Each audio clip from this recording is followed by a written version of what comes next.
Well, it is time for the last episode of the TNS Top 3.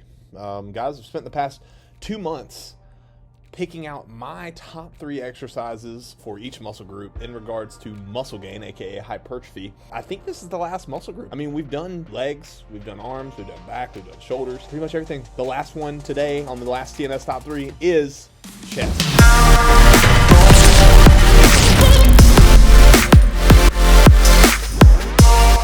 Now guys, keep in mind the TNS Top 3 is not only based on my preference of exercise in regards to muscle gain and 10 years of experience in the gym, but also some biomechanical information that makes an argument for these movements being superior to others.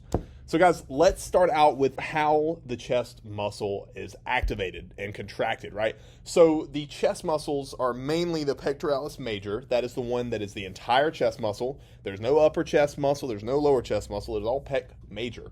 There are upper fibers and there's lower fibers and medial fibers, but really the main focus here is the pectoralis major, and what it does is horizontal abduction, right? Which is when bringing your hands together. It's like a big hug.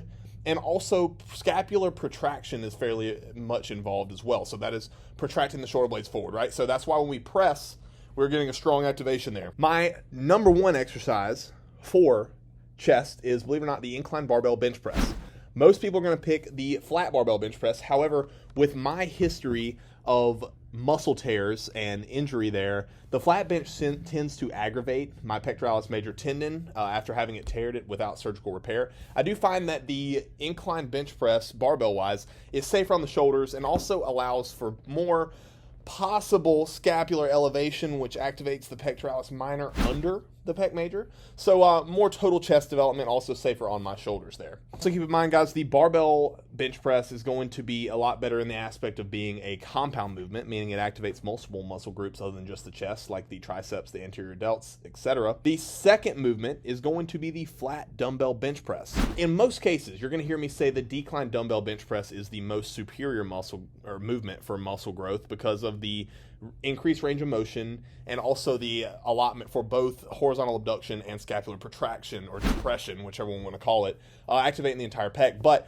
in this case, we're doing the flat dumbbell bench, and I think it is one of the better movements. It is a pretty much full contraction of the pec major. It trains stability on each side of your pecs, right? So you're holding a heavy weight individually on each side, forcing that stability up. The third and final movement in the TNS Top 3 chest is going to be the cable crossover, guys. That is purely a movement where horizontal abduction of the shoulders is brought in and you are contracting the pecs and only the pecs. It is a great isolated movement, hard to provide overload for, but I find it is an amazing finisher exercise there. What's the point in this entire series? This series has been done to show you guys kind of my preferred exercises and also to kind of show you that you don't need to do 20 plus exercises per muscle group to yield a good benefit.